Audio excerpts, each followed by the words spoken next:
সিরিয়ার কুর্দি যোদ্ধাদের বিরুদ্ধে কঠোর অবস্থান নিয়েছেন তুরস্কের প্রেসিডেন্ট রিসেপ তাইপ এরদোয়ান। বুধবার সিরিয়ার কুর্দি মিলিশিয়া গোষ্ঠীগুলোকে অস্ত্র সমর্পণের আহ্বান জানিয়ে তিনি বলেন, অস্ত্র সমর্পণ না করলে তাদের মাটিতে পুঁতে ফেলা হবে।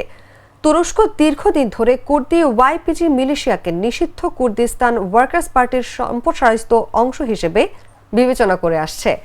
পিকেকে 1984 সাল থেকে তুরস্কের বিরুদ্ধে বিদ্রোহ চালিয়ে আসছে ও এটি তুরস্ক, যুক্তরাষ্ট্র ও ইউরোপীয় ইউনিয়নের সন্ত্রাসী সংগঠনের তালিকায় অন্তর্ভুক্ত।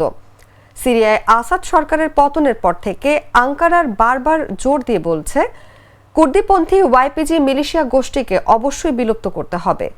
বুধবার তুরস্কের সংসদে এরদোয়ান বলেন, বিচ্ছিন্নতাবাদী খুনিরা হয় তাদের অস্ত্র সমর্পণ করবে, না হয় তাদেরকে অস্ত্রসহ সিরিয়ার মাটিতেই পুঁতে ফেলা হবে।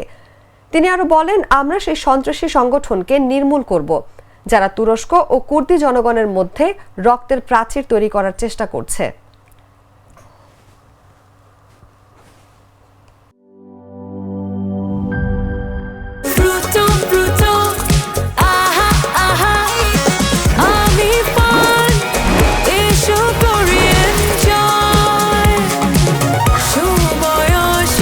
প্রাণ ফ্রুটো, সময় অসময় ফ্রুটোময়।